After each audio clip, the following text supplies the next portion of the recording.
A pen hovered above a contract worth hundreds of millions, just one signature away from changing everything. That was when the quietest person in the room, the night guard no one ever noticed, leaned close and whispered 5 words that froze my world. "Don't sign, it's a trap." That single warning pulled me into a storm of betrayal, hidden accounts, and the kind of family drama that money can never bury. Before we dive in, if you love stories where secrets unravel and loyalty is tested, make sure to hit like and subscribe to Not So Perfect Family 365. You'll never want to miss the twists we uncover here. The pen was already uncapped when the whisper slid across the polished walnut like a draft from a cracked window. "Don't sign." Eliza Tran didn't look up at first. She felt it before she heard it, an animal flicker at the base of the neck. That whisper of danger people later call intuition when they want to sound smarter than scared. When she finally lifted her eyes, she found the source. The night shift guard she'd seen 100 times and never really seen at all. Small frame, square shoulders, dark hair twisted into a no-nonsense knot. Ray Morales. The name tag was easy. The steadiness in the woman's eyes was not. Atlas Ventures' lead negotiator cleared his throat. "MS, Tran." His smile was lacquered. "We have a market window." Across the table, Victor Hale leaned back like he owned the air in the room. Acting chairman of the board, best friend to the company's late founder. Once, Eliza's father-in-law. He'd said he wouldn't make tonight personal. He always lied politely. "Eliza," Victor said, just for her, voice pitched at the private register he used when he wanted to sound fatherly. "We've dragged this carcass up the hill long enough. Stop second-guessing yourself and sign." The city hung in the floor-to-ceiling windows, Chicago in winter steel and glass, high enough that you could forget gravity was a law. Eliza let the silence stretch, eyelids lowering as if in thought. In truth, she was listening to her heart knock once, twice. Her fingers brushed the signature page. Ray had already stepped back to the wall, hands folded, face neutral, as if she hadn't just thrown a grenade. Years teach you which alarms to ignore. Marriage had taught Eliza what charm can buy a man. Divorce had taught her what it costs. 24 hours, she said. The Atlas man blinked. "Excuse me, 24 hours, she repeated, cool and steady like she was ordering lunch. "We finalize tomorrow, same time." The veneer cracked around the edges. "With respect, With respect," Victor cut in. "Eliza understands the optics." He turned his head toward her, smile intact while his eyes burned a warning. "You're not in this room alone," that look said. "Don't make me clean up another fire." "I'll sleep better signing what I can defend," Eliza said. "We reconvene tomorrow." She stood before anyone could stitch a counterargument, slid the pen into its felt slot and nodded. The meeting closed. Chairs scraped. Handshakes were half-formed, brittle. The Atlas team filed out with cultivated civility. Victor lingered. He kept his voice low. "What was that? A delay? Of what? Regret?" He held her gaze until he had to blink first. "There's a cost to hesitation." "There's a cost to rushing," she said. "Not paying." When he left, she exhaled like she'd been holding her breath for a year. The room felt colder. Ray was already at the door, hand on the handle, waiting to disappear. "MS, Morales," Eliza said. The guard paused. Up close, she looked younger than her posture suggested, late 20s maybe, fatigue woven under the eyes. "Ma'am, you just put your job on a bonfire." "Then I hope I brought marshmallows." Against her will, Eliza's mouth tilted. "Picked your moment. The only moment you'd hear me." Eliza gestured toward the corridor. "Walk." They took the service hall, concrete and quiet. It smelled faintly of dust and lemon cleaner. "Say it," Eliza said. "Say the thing you thought I couldn't live without hearing." Ray didn't fumble. "Atlas is not buying your company, they're buying your leash, and Victor's the one measuring your neck." A laugh almost came out. It tasted like old smoke. "That's a cute line. Where did you get it?" "From a file name that shouldn't exist and a conference room mic that shouldn't have been hot," Ray said. "From a 2 a.m. delivery log and a man who forgets the cameras aren't just for catching the janitors. And from the way every clause in that contract, every single one, bends around you without ever breaking against you. That's how you hide a trap. You make it look like mercy." Eliza stopped walking. In the quiet, she could hear the hum of the building's lungs, the far-off clank of an elevator swallowing a floor. "How do you know corporate contract architecture, MS, Morales?" Ray held her look. "It used to be my job." "What changed?" "Life." Eliza could have pressed. There were times to interrogate and times to memorize the shape of a new tool. "You understand if you're wrong." "I don't think I am." "Understanding isn't thinking." Ray's chin lifted a degree. "Then I understand." Eliza felt an old ache stir, the way her ex-husband had looked at her the first time she out-argued him, equal parts heat and threat. She shut the memory in its box. "Tomorrow," Eliza said, "I'll have legal scrub it again. If anything is off, even an index comma, I'll find it." Ray's eyes softened. "You won't have to find it, it'll find you." They reached the service door. Ray palmed it open. The swing of cold air raised a rash on Eliza's wrists. One more thing. The guard said, if you sign as it stands, you lose more than equity. What else is there to lose? People. Eliza swallowed what tried to rise. Go home, Ms. Morales. Already there, Ray murmured and was gone. Eliza returned to the dead quiet of executive floors after midnight. The building liked her at that hour, she liked it back. No board, no reporters, no sun. It was cruel to think that, but truth has no bedside manners. She set her laptop on the long table, pulled the contract PDFs again, and dialed the internal line. Jun, she said when the junior counsel answered with a sleep-rough hello. Sorry to ruin your REM cycle. It was already a crime scene, he said. What do you need? Everything, fresh eyes, pair with me on Atlas, don't rely on the red line history, assume it lies. Jun didn't ask why, that's why she liked him. I'm on my way. While she waited, she reread the opening recitals, then the indemnity clauses, then the equity conversion triggers. Paper can be a cathedral and a cemetery. You build beauty into it and bury things beneath it. She knew both crafts. Her mind slipped uninvited to Aiden at 8 in a Little League uniform too big, eyes enormous under a helmet that wobbled. You can't muscle a curveball, she told him. You wait it out. Let it come to you. He'd frowned, offended by patience. 10 years later, college made him taller than memory. He still hated waiting. He still wanted to swing. Jun hurried in, smelling like rain and printer toner. You look like a woman who canceled an IPO with a note on the fridge, he said, dropping into a chair. Close enough? She pushed her screen his way. Start with the appendices. People hide their sins where no one looks. They worked in a quiet that felt like faith. The cursor blinked its metronome. Somewhere 3 floors down, a vacuum cleaner sang a long minor note. Eliza read the same paragraph 5 times and found 5 different meanings. That was the art. A clause could be a mirror or a door depending on who needed to escape. Annexes check, Jun said after 40 minutes. Appendix C is dull. Appendix F looks clean. Appendix H is long. Long is camouflage, Eliza said. Keep digging. Victor texted once, you've bought yourself a day. Don't spend it like a drunk. She ignored it. She and Jun stacked citations like sandbags around the flood. At 2:11 a.m., her eyes burned. She tapped a search box, typed a word she hadn't typed since she'd outlawed it from her work-life trust, and got nothing, of course. Wait, Jun said, voice gone flatter than usual. Appendix K just populated in the index. We don't have an Appendix K. We do now. It's on the document map, but it's hidden from print view. Someone buried a live file under a dead link. Eliza felt the smallest swing of the room, like an elevator starting to move. Open it. Jun clicked. The screen hiccuped, then spat out a page with formatting that didn't belong to the rest of the document. Fonts a hair off, margins a whisper narrower. Not an amateur job. Professionals forge better than children. The heading read, Post-Combination Governance and Beneficiary Adjustments. Jun scrolled. The air thinned. The clauses started benign, then leaned, then bent. Something knotted under Eliza's ribs, slow and ugly. Scroll slower, she said. He did. A line of text appeared like a face in a crowd you didn't expect to see again. Familiar and impossible at once. Letters, tidy and lawful, arranged in a way that could ruin a life. Eliza's breath hitched before the sound came out. She didn't need to read it twice. Her son's full name was right there on the page, nested inside a sentence no mother should ever have to parse at 2 in the morning, tethered to a transfer she hadn't authorized, and a trust she'd sworn to protect. Aiden Tran Hale. The dawn spilled into Eliza's office in fractured streaks of gray, as if even the sun was reluctant to witness the mess spread across her desk. Half-drained coffee, red-lined pages, and the single printout that had stolen her breath. Appendix K. Her finger traced the sentence again, as though repetition might change the letters. Beneficiary reassignment of the Tran Family Trust, effective upon merger signing to Caspian Holdings, managed by Victor Hale as interim guardian. Her son's name, Aiden, 19 years old, too clever for his own good, too naive to understand what paper could do to a person. Jesus Christ, Jun muttered, rubbing his eyes raw. This isn't a merger. It's a transfer of guardianship. They're not after just equity, they're after bloodlines. Eliza closed the folder slowly, like shutting a coffin. Victor doesn't put anything in writing unless he's sure no one will find it. Jun leaned back, exhausted. Which means he wanted you to find it too late. Her phone buzzed. Aiden's name flashed across the screen. For a heartbeat, she considered letting it ring, but he never called at this hour. Mom. His voice was husky with sleep and something else, excitement. Guess what? I got an email last night. Full scholarship, Caspian Scholars Foundation, covers everything, even housing. Isn't that insane? Eliza gripped the phone harder than she meant to.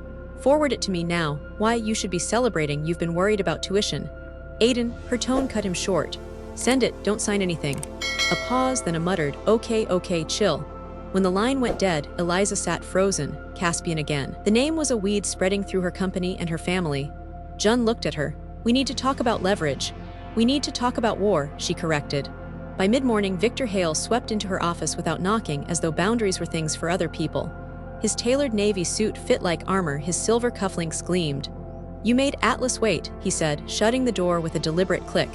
That's bad theater. Markets smell hesitation. Eliza stayed behind her desk, arms folded. There's a hidden appendix, care to explain? His brows arched in mock innocence. Appendices are where lawyers hide their toys. Don't tell me you stayed up all night reading footnotes. Footnotes don't mention my son's name. That earned a small pause, a fractional narrowing of his eyes. Then the smile returned. Everything is for the company's continuity. You think Atlas would gamble billions without safeguards? Caspian provides a safety net. By making you guardian of my son's trust. Victor's voice softened, which somehow made it worse. Eliza, you've been under pressure. If something happened, if the press or shareholders forced you out, the boy would need stability. I'm the only one positioned to provide it. You mean control him, she snapped. Control me through him. Victor leaned forward, hands braced on her desk. Stop making this emotional. You're good at vision, Eliza, but vision doesn't keep companies afloat. Sign the deal, secure the future. Or watch Atlas walk and our shares tank so fast your lawyers will drown trying to keep up.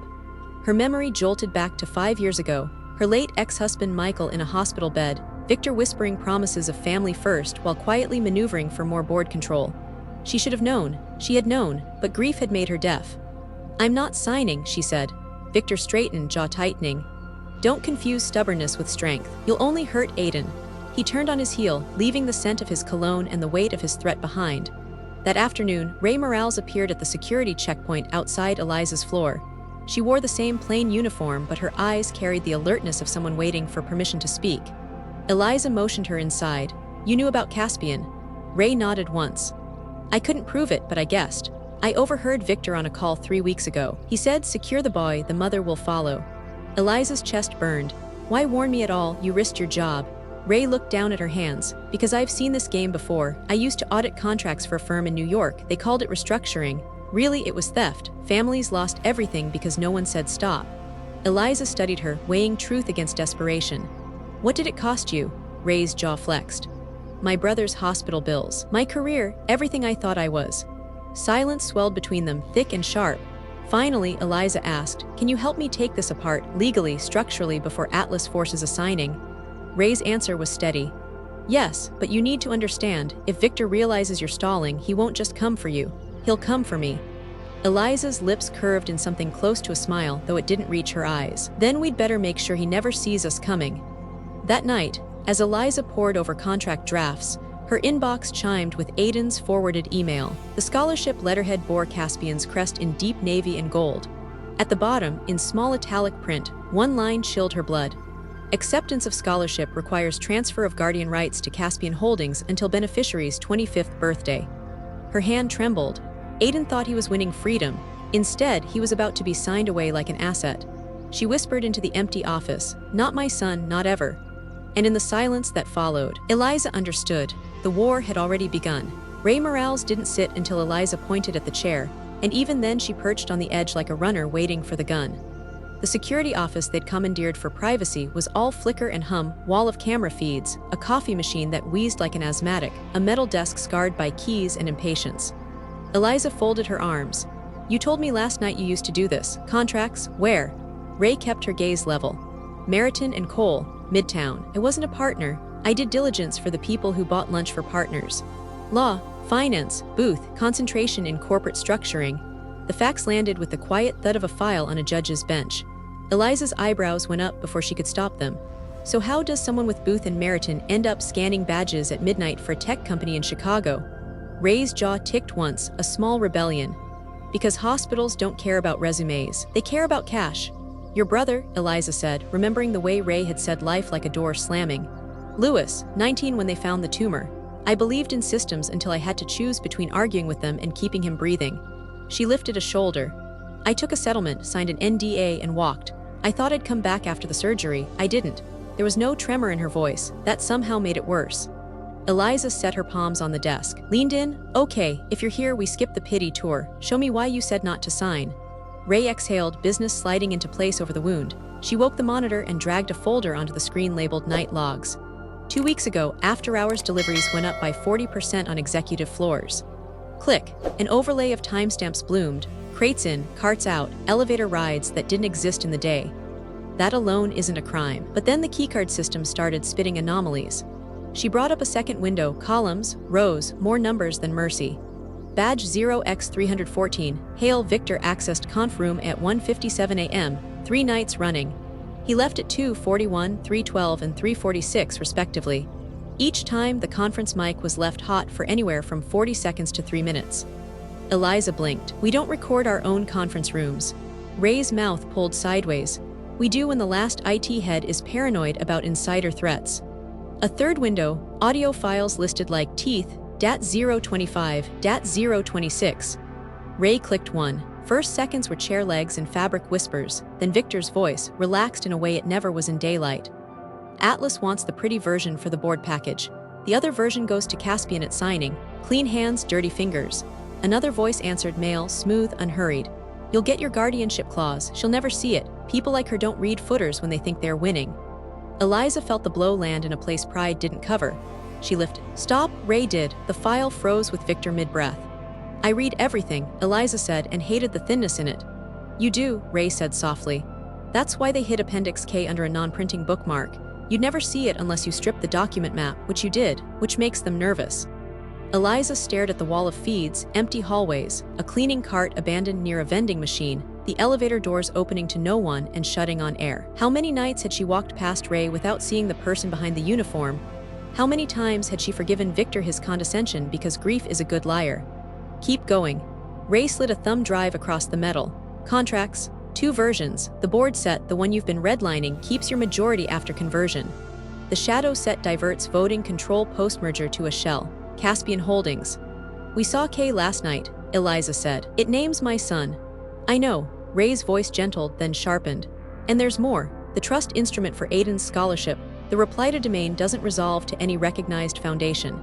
It resolves to a Caspian subdomain with a mail server sitting in Belize. If he signs the acceptance, he grants consent to transfer guardian rights until 25. She met Eliza's eyes.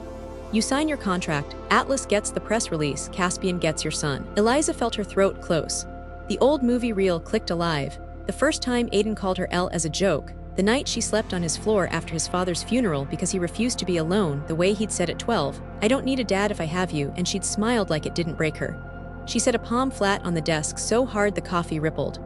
They think the fastest way to move me is to move him, she said. Ray nodded. They're not wrong. They just miscounted the direction. Eliza let out a breath through her teeth. All right, we harden comms. We isolate the legal team. No one touches a clause I haven't touched. Ray shook her head. You can't fight this on a whiteboard. They'll eat your time and feed on your fear. You need daylight, evidence, and one thing that pierces the myth of Victor the Benevolent. You make that sound easy. It isn't, Ray said, but you're not the only one with receipts. She pulled a second drive from the interior pocket of her jacket and for the first time hesitated. I didn't know whether to show you this. You'll think I'm playing you, I'm not. Show me anyway. Ray opened a folder labeled West CAM 0213. The feed was grainy, those cameras had been flagged for replacement since before Eliza's last birthday, but the angles were good. A hallway outside the executive suites came into view in monochrome, timestamp blinking, 02-08-27, 02-08-28. A figure rounded the corner in heels, purposeful and unhurried. Coat open, hair tidy. The camera caught her profile when she paused to check her phone. The face hit Eliza like a smell from an old house. Memory punched through before denial could get a glove up. Late nights with Thai takeout boxes on the floor of their first office. The crop top moment on launch day when they danced on a cheap rug and nearly broke an ankle. A fight in a glass conference room about equity splits that left both of them crying and neither of them forgiven. Sophia Ward. Eliza's voice went thin. That can't be right. She left 2 years ago. Ray's cursor hovered over the freeze frame. And came back 3 nights this month after midnight using a temporary credential issued by Victor's office. You're tagged on none of the approvals. The room got smaller. Betrayal is never quiet, it screams into old places. Eliza's mind ran the tape she'd locked away. Sophia closing doors gently when she was done with people, even when she slammed them in her head. She swore she was done with this building. She is, Ray said. Officially, unofficially, she's been coming through the back door to see your acting chair. Eliza's phone buzzed on the desk. Aiden's name again, a text bubble popping up before she could pick it up. Coach says the scholarship people want a quick call, can I just sign? A second bubble followed before her reply. It's just paperwork, Elle. She put the phone face down, knuckles whitening. The camera still held Sophia in its indifferent gaze. Eliza remembered the last words Sophia said the day she walked. I can't keep choosing the small honest thing over the big possible one. We are not the same kind of brave. Ray cleared her throat. There's one more thing, she said, and dragged a photo to the center of the screen. Still, not video this time, slightly out of focus, shot through a narrow crack like someone who knew they were not supposed to be looking.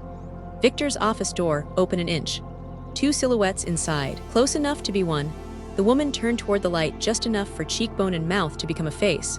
Sophia again, laughing at something Eliza couldn't hear. Eliza didn't move. She let the hurt walk the long hallway of her body and sit down where it wanted. When she finally spoke, it came out steady. Send me copies. Everything. Encrypt to my personal key and Jun's. Print hard copies and put them in a box that doesn't broadcast its own existence. Ray nodded, all business again. Where do you want the box? Somewhere Victor won't think to look, Eliza said. Somewhere he thinks is beneath him. Ray's mouth twitched. Janitorial storage, third sub-basement. Perfect. The text icon flashed again, insistently. Eliza picked up the phone and typed back to her son with hands that wanted to shake. Do not sign. I'm on my way. She hit send and looked at the frozen screen. Sophia paused forever in the act of turning away from a closed door. Tell me I'm wrong, Eliza said, not sure which ghost she was addressing. No one did. Down the hall, the elevator pinged, 2 notes descending like a clock announcing it was out of patience. They used to share a desk and a dream. Back then, the desk was an old door on bricks, and the dream was louder than the mice in the ceiling. Sophia would kick off her boots, crack open a warm La Croix, and say, Need permission, Elle, we need a password. Then she'd type Cordelia 2014, with a grin because they'd named the prototype after a Shakespeare heroine and thought the universe would applaud. The memory hit like a kind joke with a sharp edge. Stay with me, Jun said, sliding a chair beside Eliza in the war room they'd carved out of legal. He'd already darkened the glass and put his phone in a Faraday sleeve. On the table, printouts, thumb drives, a yellow legal pad crowded with arrows. He tapped his screen. Compliance archive. Journaling captured everything in and out of our domain for the last 18 months. Look at these headers. On the monitor bloomed a thread titled Independent Advisory Scope. From Sophia at Ward Strategy. To Victor Hale at Miller Tech. Roberto at Atlas Venture. DMark pass DKIM pass Jun scrolled.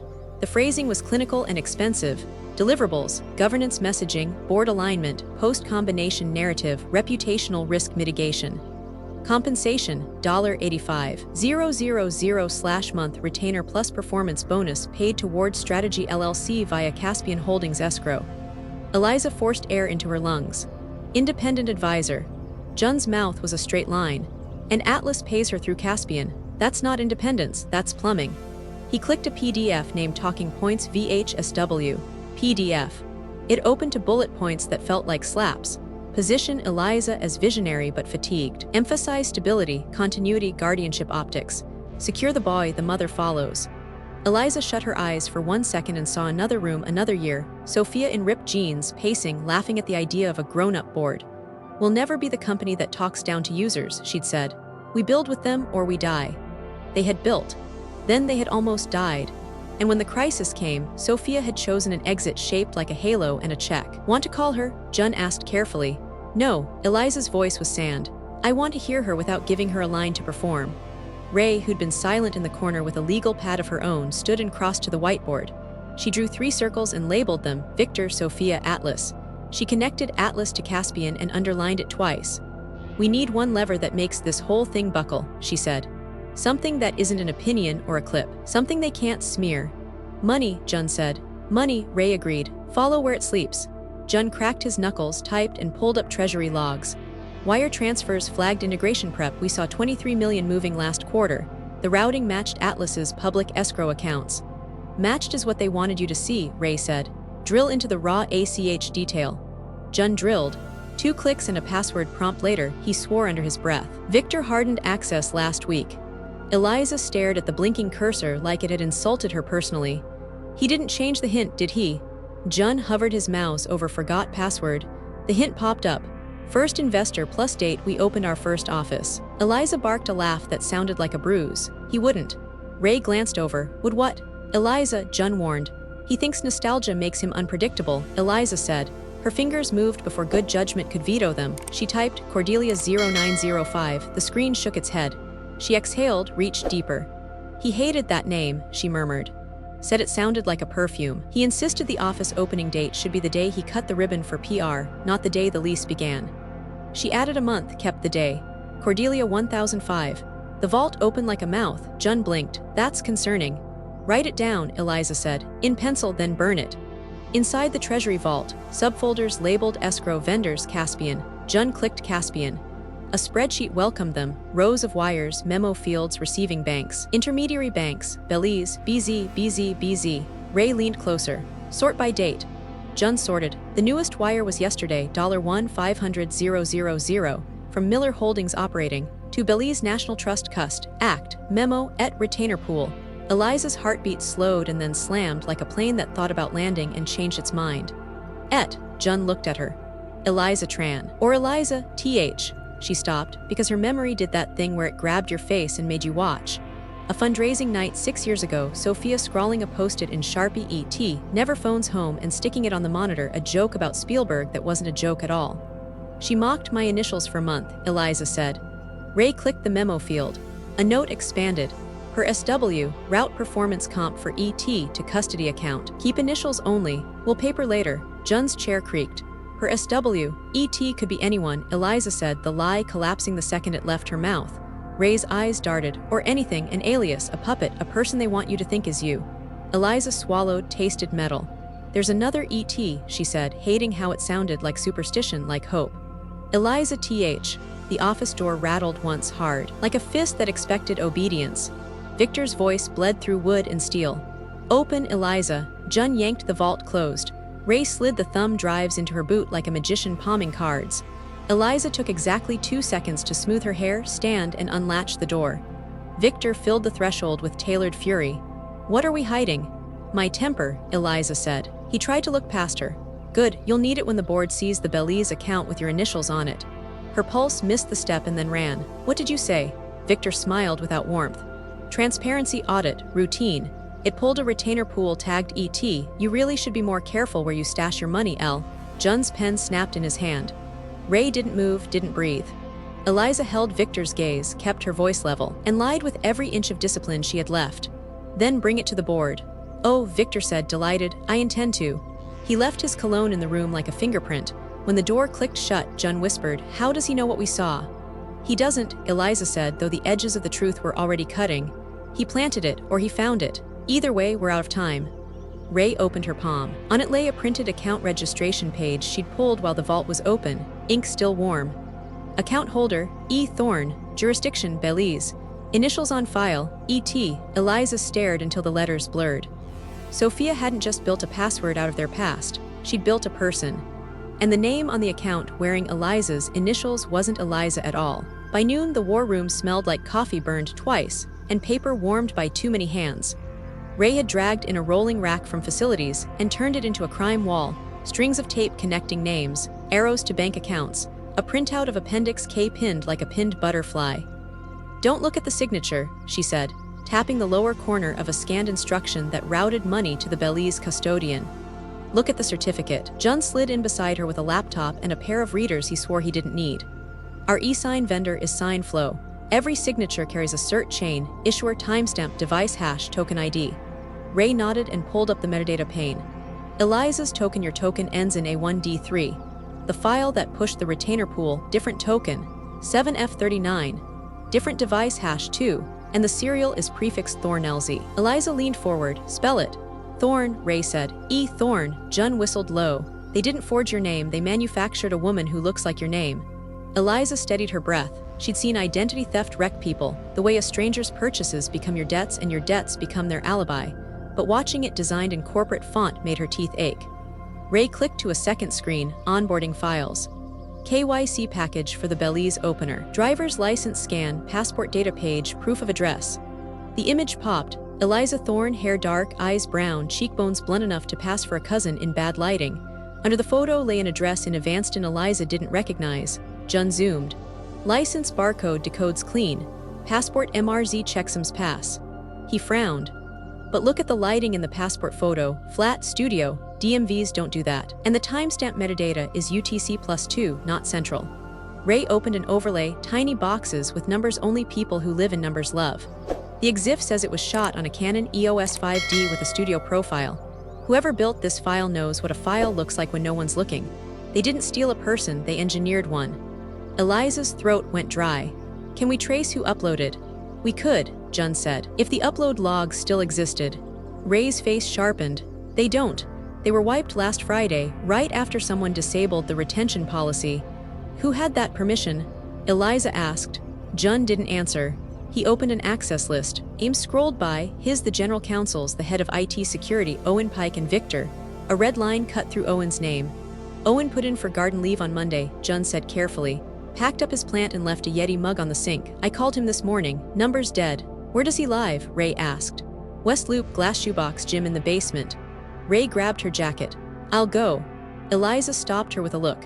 You're not a detective. Used to be good at finding people who didn't want to be found, Ray said, and the way she said used to sounded like a door that hurts when you close it. Eliza exhaled. Take a driver, don't go alone. Ray hesitated, then nodded and was gone. Jun shut his laptop with a soft click. He was good, he said. Owen, too careful to leave all this noise by accident. Or too scared to fight back, Eliza said.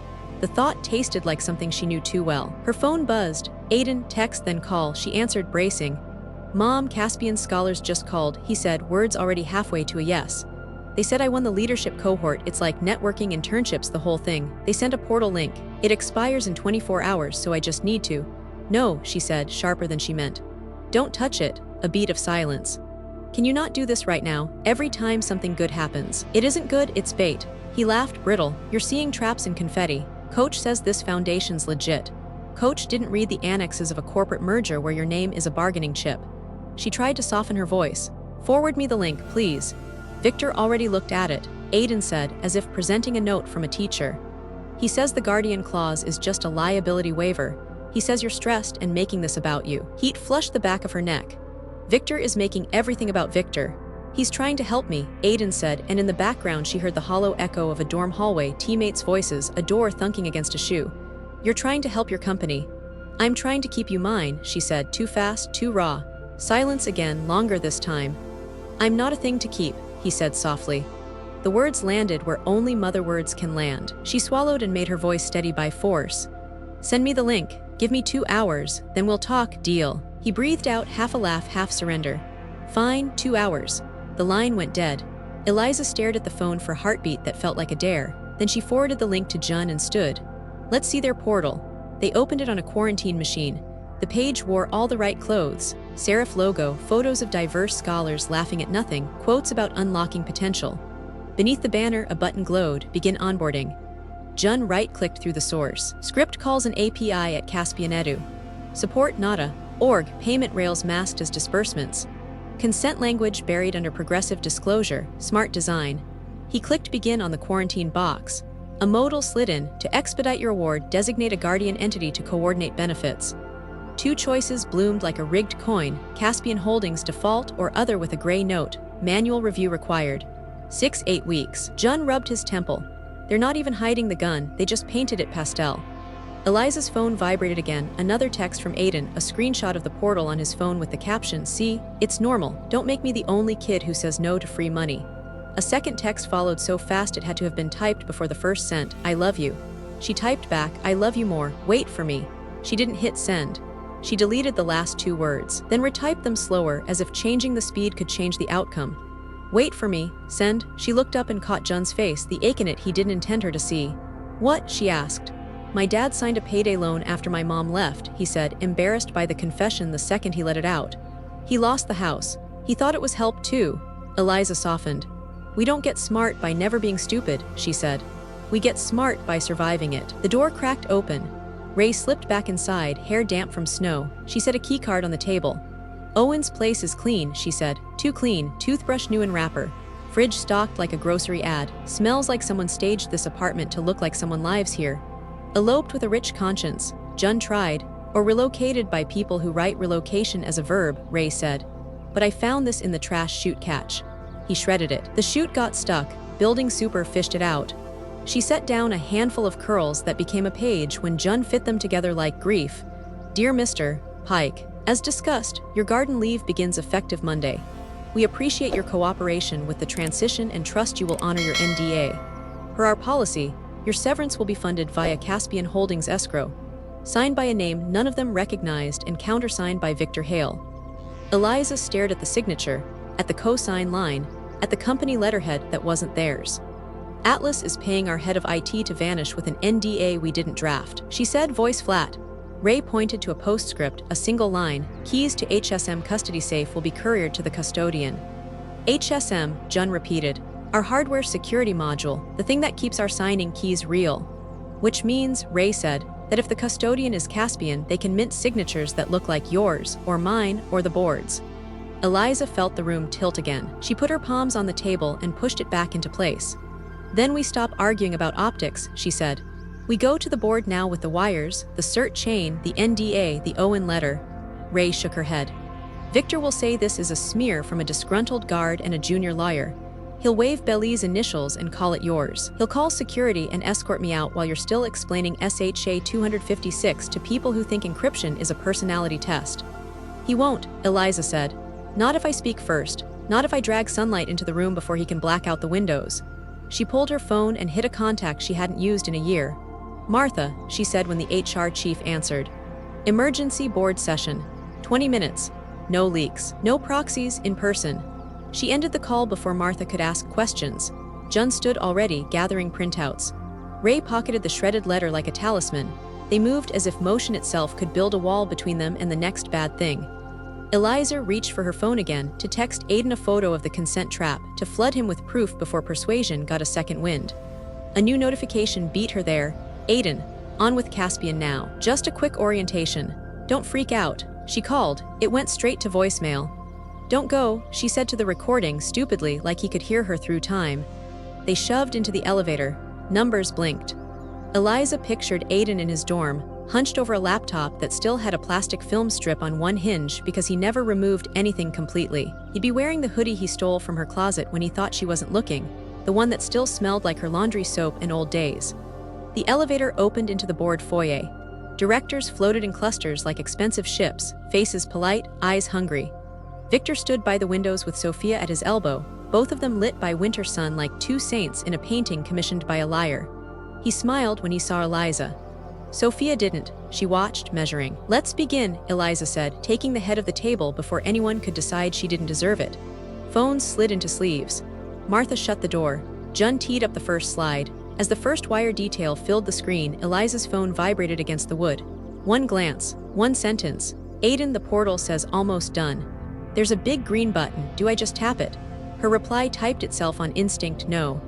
But her thumb didn't land where it should have. The screen went black, call from an unknown number blooming across it, shoving the text away. She looked up. Victor cocked his head, watching her. Sophia's mouth twitched, almost pity, almost pleasure. Eliza declined the call and hammered the text field with a single word and 1,000 years in it, wait. The three dots appeared, typing, then stilled. Somewhere across town, in a dorm with a view of a brick wall and a pipe that clanked like a metronome, Aiden put his finger over a big green button that promised the future and hid the price under a pretty word. And pressed. They ordered pie they didn't eat. The diner near campus smelled like burnt sugar and fryer oil, the kind of place that made freshmen feel immortal and mothers feel old. Neon letters hummed in the window. A waitress in pink sneakers kept topping off coffee as if caffeine could solve custody. Aiden sat across from Eliza in his team hoodie, sleeves shoved up, jaw set at the angle of a boy trying to be a man. She'd memorized that jaw at 3-7-12. She'd kissed it when it quivered after a strikeout. She could feel it harden now against her. I told you not to sign, she said, keeping her voice low. You pressed it anyway. It was orientation, he shot back. Everyone presses the button, that's how software works, Mom. That's how traps work, she said. They make themselves look like software. He leaned back, arms crossed. You make everything a conspiracy. A scholarship wants to pay for my life. You want to drag it into a board fight. A scholarship doesn't assign you a guardian, Eliza said. She slid her phone across the table. The email subject line was loud enough to echo, Caspian Scholars, Guardian Assignment Pending. Beneath it, smaller, meaner, Provisional Representative V. Hale. Aiden scanned the screen and exhaled a laugh that wasn't funny. Victor told me you'd twist this. He said you were under pressure and you'd try to make me a chess piece. He called you? Eliza asked, the words icy with restraint. He's called me since freshman orientation. He shows up at games. He asks about my stupid stats. He actually listens instead of lecturing me about optics and fiduciary duty. Eliza bit the inside of her cheek to keep from saying what lived on her tongue. He listens because controlling you is the quickest way to control me. Or maybe he listens because he cares. Aiden snapped. Because when Dad died and you married the company, somebody still had time to show up. The coffee went cold between them. That's not fair, she said. Neither is what I found in a box in the attic last summer, he said, voice suddenly low, precise, the way Michael's had gotten when he meant to hurt with numbers. Debt notices, final demands, letters you hid. Dad was drowning and you pretended we were fine. I had to learn about my own father from a stack of envelopes stamped urgent. Her throat closed. She saw it, the attic dust, the letters she'd stuffed into a banker's box with his baseball cards because grief had turned her into a bad juggler. I hid them to protect you, she said. You were a kid. I was a kid who could have handled honesty better than silence. Your father gambled, she said, because sometimes the only way out of a hole is to stop pretending you're not in one. He took loans he didn't understand. He signed paper he didn't read. He let Victor tell him it was bridge financing when it was a noose. I spent 2 years untying knots you never saw. Aiden's eyes flashed. So your solution is to make me a secret too? Another problem you solve in a boardroom while telling me it's love. I don't solve you, she said, and the word came out cracked. I fight for you, even when you hate me for it. He stared at the formica, jaw working.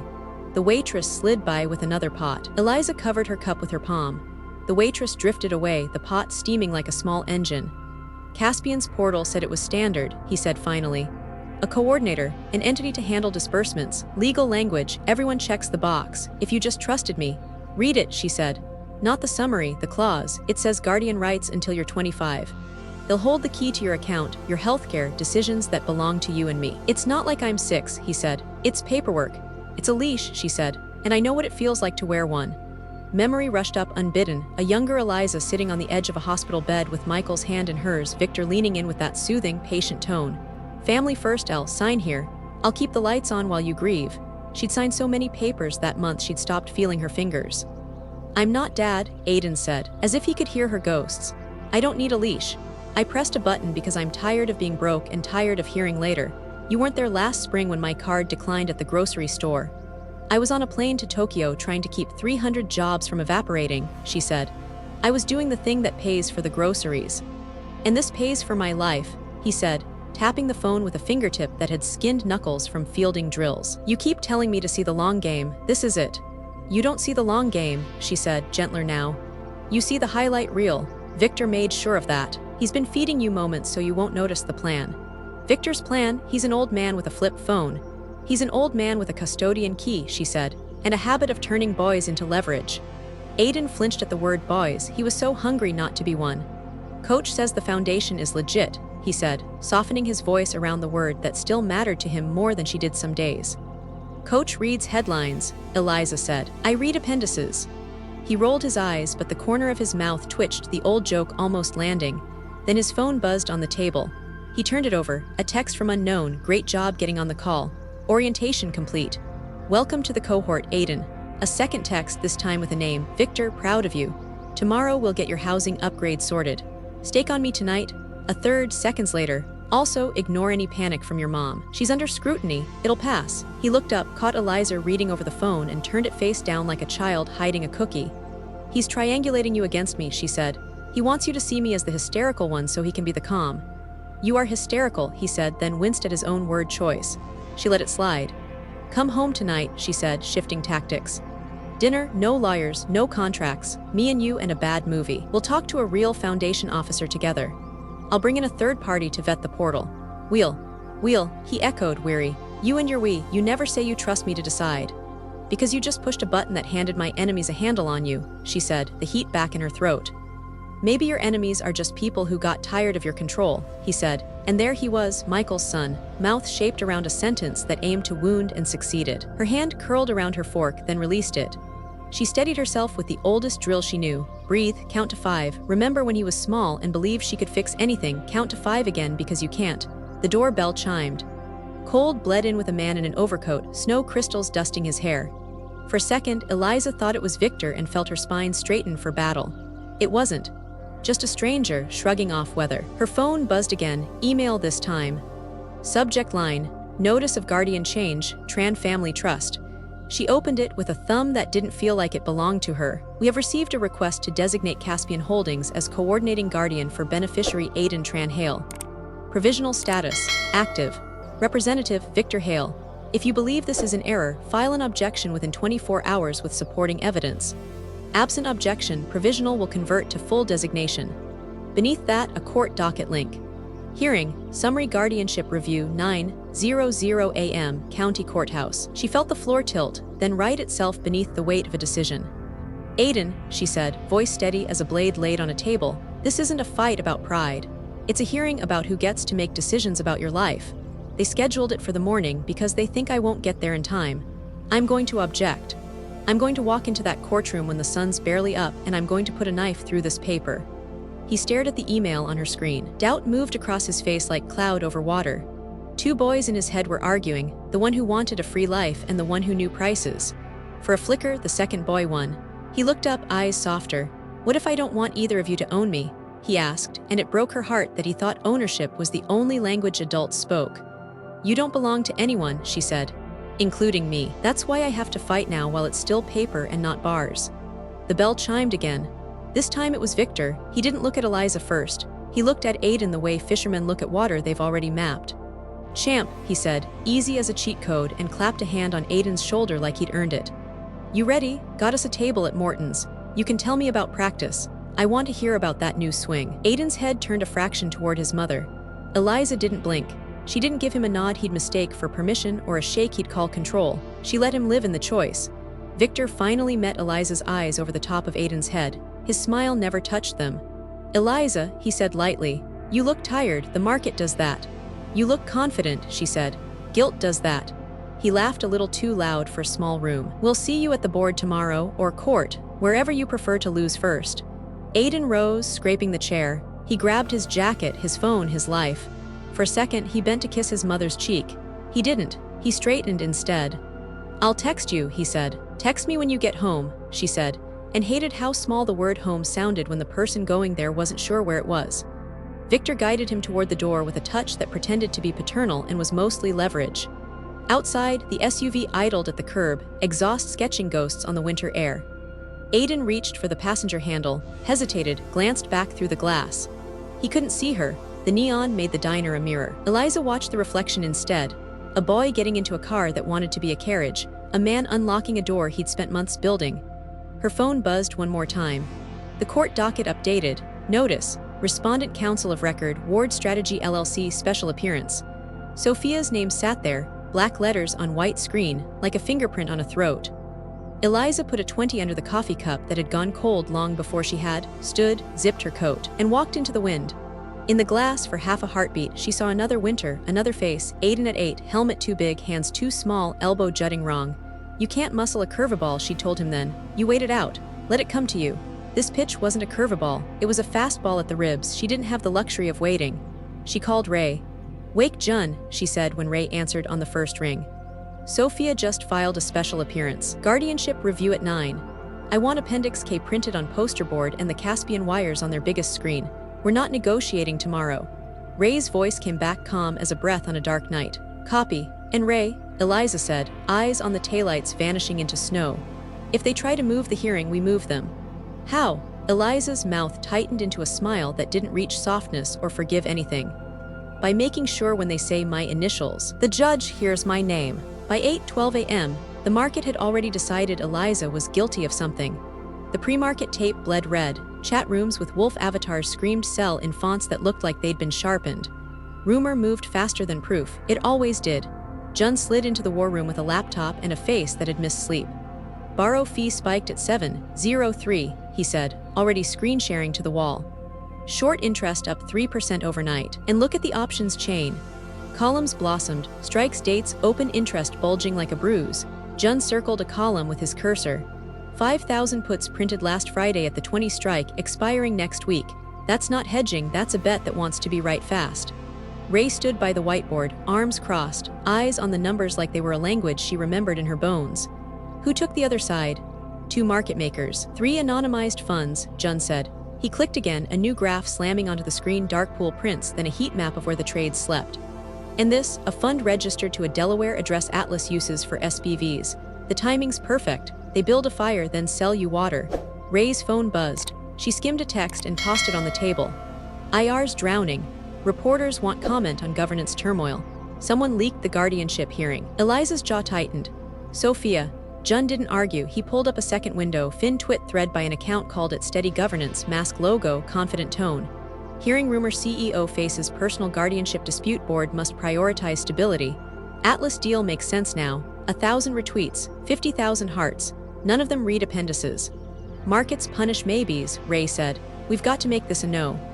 We will, Eliza said. Courtroom first, boardroom after, then cameras. Martha pinged on Slack, board in at 10. IR suggests holding a brief at 11 if you win the injunction. Eliza typed back, we're not if, we're when.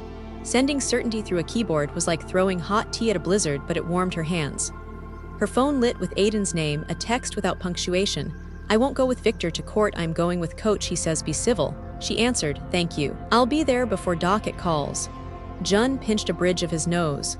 We can ask the exchange to review short and distort behavior, but that's a back half play. For the open, we need a sentence investors can tape to their screens. Eliza dictated, Ray typed. Miller Technologies confirms CEO remains in full control. Any personal family matter has no bearing on governance. Company will pursue legal action against malicious actors manipulating corporate documents and markets. Simple, steal, no adjectives to exploit. Jun hit send to IR, then coughed. There's one more thing, he said, the way doctors clear their throats before the bad news. Say it. Atlas's PR firm booked Roberto, the Atlas negotiator, on 2 morning shows. Their line, Eliza is fatigued, Victor provides steady stewardship, Atlas offers continuity. They're turning your spine into a liability.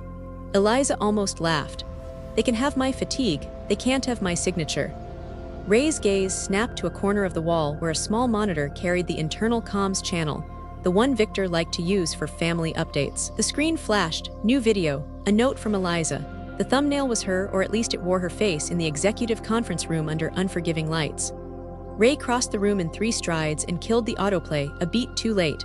Sound bled anyway, Eliza's voice clipped and careful, only it wasn't careful at all. I moved funds off book to stabilize, the video, Eliza said. Jun swore, that's spliced. From what? Eliza asked, even though Dredd already knew. She had recorded internal updates last month about stabilizing supply chain spend by moving vendor payments to different rails. Then last week in a training, she'd said off-book prototypes as an example of product planning gone wrong. She stood still and watched the mashup wear her mouth. Jun scrubbed backward and froze the frame. Look at the lip sync at off-book. 3 pixels off, and the room doesn't reflect the ring light we use for exec comms. They shot this on a cold lens, then composited. Ray's phone exploded, text from security, from IR, from a floor manager who hadn't seen a crisis that looked like this in 19 years. It's on the internal channel, but it's already being screen recorded, Ray said. We've got 2 minutes before it's on Twitter and 10 before it's on cable. Eliza's chest went tight and then steady. Who had access to raw B-roll of my updates? Jun's fingers flew. Video ops, PR, Victor, Sophia if Victor handed it to her, and Owen if he kept the encoder keys. Owen's gone, Ray said. Gone doesn't mean harmless, Jun said. If they lifted our signing keys for video and e-sign, they can impersonate half the company. Something inside Eliza went very still, the kind of quiet that rescues swimmers and ruins liars. We don't chase that clip, she said. We cut it off at the root. How? Jun asked. Kill the channel, Ray said. Do it, Eliza said. Then push a message to staff. Any note from Eliza will come from me live at 11. No recordings. Ray moved, hands a blur. 2 commands, 3 passwords, and the internal portal went dark to everyone but an admin. On another screen, the video already lived a new life, posted to a forum with a caption. CEO confesses. Belize, the view counter spun like a slot machine. Jun Slack pinged. Exchange, volatility pause triggered if open breaches 10%. IR pinged, 2 anchor funds calling considering reducing positions pending clarity. Legal pinged, judge assigned, Alvarez. Known for hating games, good. Eliza stared at her own counterfeit mouth moving without her. I won't let them write my voice, she said, not to the room but to the old voice in her that apologized before it acted. Ray's phone chimed again, different tone. She glanced, frowned, held the screen out. From an unknown, no subject, 1 file. The icon loaded, VicConf room 02-14. Mauve, Ray tapped. Footage opened to a sliver of light through a conference room door. Victor's profile, a woman's voice, Sophia, honey over glass, low and amused. She'll sign once the stock buckles, Sophia said. Fear makes heroes realistic. Victor's reply was almost tender. And if she doesn't, we'll make the market sign for her. Forward to counsel, Eliza said, and back up to a drive that never touches the network. Her pulse found a rhythm again. We take that to Judge Alvarez. We show Appendix K the wires, the NDA to Owen, and this. We say the quiet thing loud enough to choke. Jun nodded, eyes on his watch. 15 minutes to market open, 45 to docket call. Martha knocked once and cracked the door. Cameras are setting up in the atrium, she said. Press heard about the hearing. Let them, Eliza said. We're not hiding. Martha hesitated. You should know Victor is telling people you plan to resign. Eliza smiled without humor. Then he's finally writing fiction instead of contracts. Ray's security radio hissed. Ops to command, a voice said. We've got a crowd forming outside with signs. Something about save the company and trust Victor. Looks organized. Of course it is, Ray muttered. Rent a protesters who invoice by the hour. Jun's screen flashed, trading halt, volatility pause pending. A second later, the video, her fake confession, hit a cable show with a red banner that made everything true for people who didn't have time to question.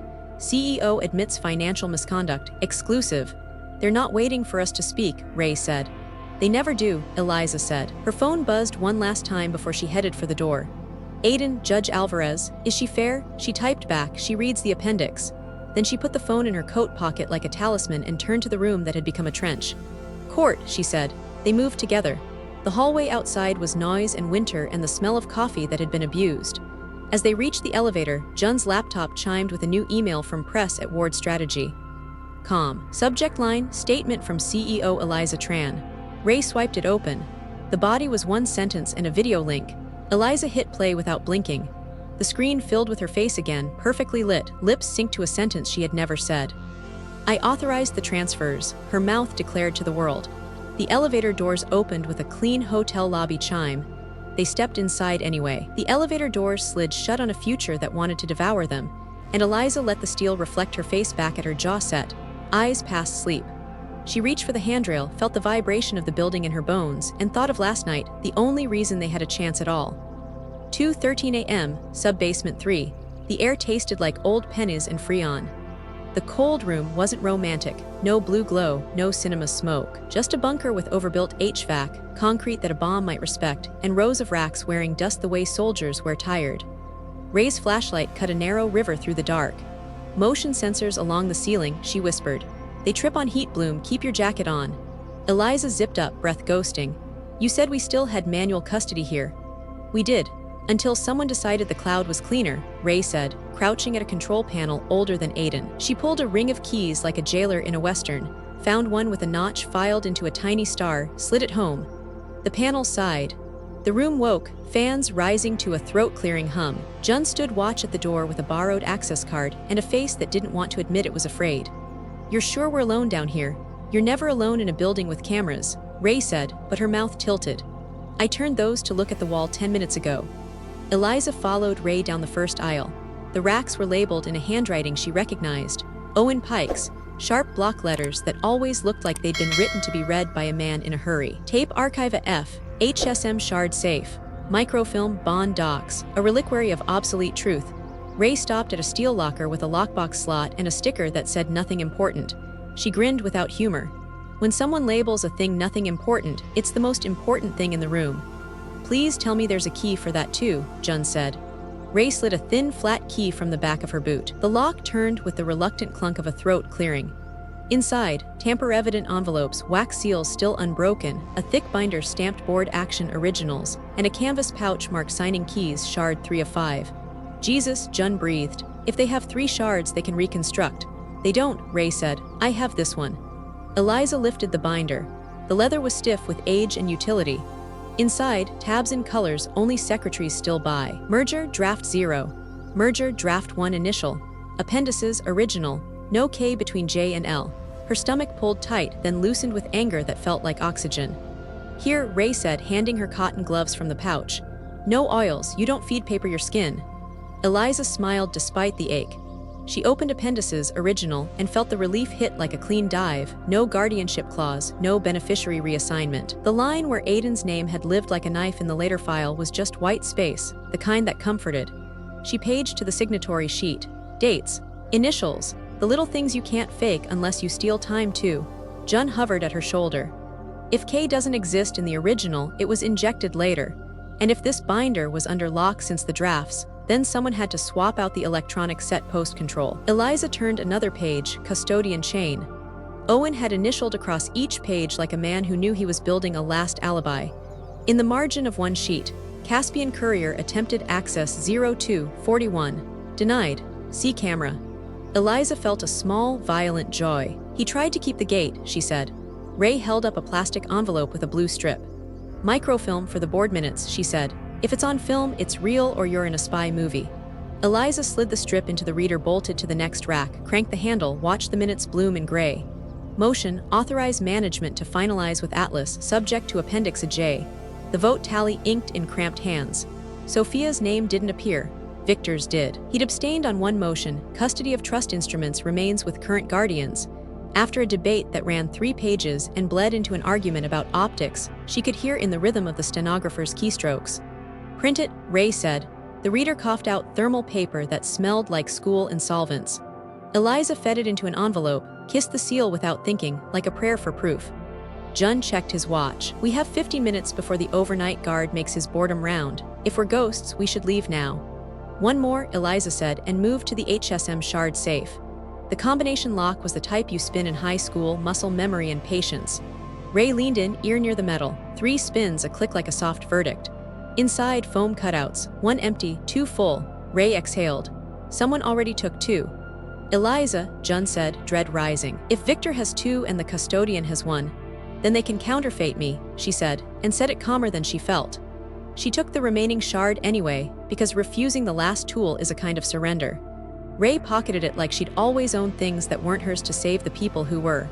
They packed the originals into a facility satchel, then into an uglier bag no one would steal.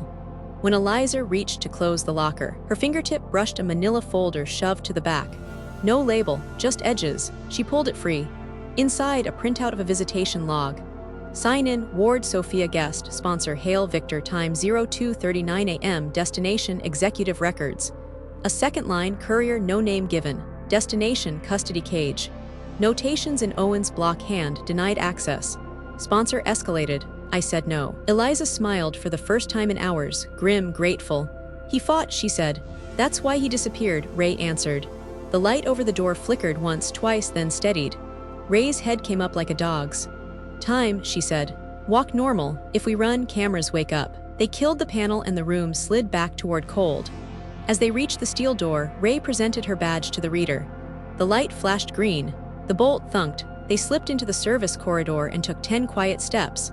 The alarm split the air open. It wasn't the polite ding of an elevator. It was the animal scream of a system that believes in trespass. Badge again, Eliza said. Ray swiped. Reader blinked red and spat a message no human should ever have to read about herself. Access revoked, contact security. Jun's eyes went wide. They turned you off mid-hall. Ray's hand was steady even as her voice slowed. There's a second exit through cage storage, but they'll lock the fire doors in 30 seconds. Then we finish in 29, Eliza said. They ran anyway. Steel groaned, closing somewhere they couldn't see. The corridor bent left, then right. The kind of turn that makes you feel like a mouse learning a house. Ray keyed a utility hatch with muscle memory and pulled them into a narrow alley of mop buckets and light bulbs. She knocked the bottom out of a cardboard wardrobe box, shoved the satchel inside, stacked 2 more boxes on top. She looked at Eliza. Carry like inventory, smile like you belong. Boots thudded at the far end of the hall. 2 guards, gray uniforms, radios hissing. One of them lifted a hand. Hey, you 3, stop. Eliza didn't. She rolled the stack like it was Christmas in a warehouse. Jun forced his face into board. Ray tucked her chin, flashed the blandest grin she owned. Ma'am, the taller guard said, jogging up, breathing in steam. He tapped the badge at Ray's chest.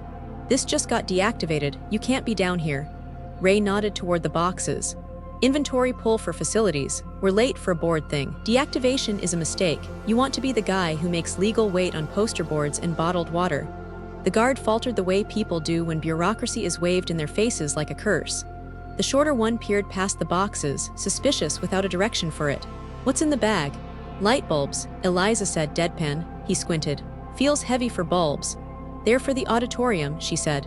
"We're having a very bright day." The taller guard's radio crackled. "Command, lockdown B3, subject may be present." "Repeat, lockdown." His eyes hardened. He lifted a hand toward Ray's elbow. "I'm going to need." Ray moved first, clean and fast. Not violence, just geometry, a step to the left to force his balance off, a hand on his wrist, a pivot that made the gesture look like politeness instead of escape. "We'll be upstairs," she said. "You can yell at my boss there." The second guard reached for his radio. Eliza made a decision she'd regret if she had time. She smiled at him like she was about to give him a promotion. "Tell command if they want to explain to Judge Alvarez why Exhibit A didn't arrive because security needed to count light bulbs. They can call me," she said, and let her title fall out of her mouth like a gavel. "Eliza Tran, Chief Executive Officer." The radios hesitated the way men do. Silence stretched. The taller guard looked at his partner. His partner looked at the boxes. Somewhere, a door slammed. Somewhere else, the building inhaled. Then the lights over the corridor turned from white to red, and the staircase door ahead of them clicked as a magnetic lock engaged with a finality that tasted like metal on the tongue. Ray swiped her badge one more time out of habit or hope. The reader didn't even blink. "Access revoked," the display said again, as if it enjoyed the repetition. "Ma'am," the taller guard said, hand closing on her sleeve now, less polite, "you're coming with us." Behind the boxes, the envelope with the original minutes pressed against Eliza's ribs like a living thing. In the distance, somewhere down another hallway, a phone began to ring.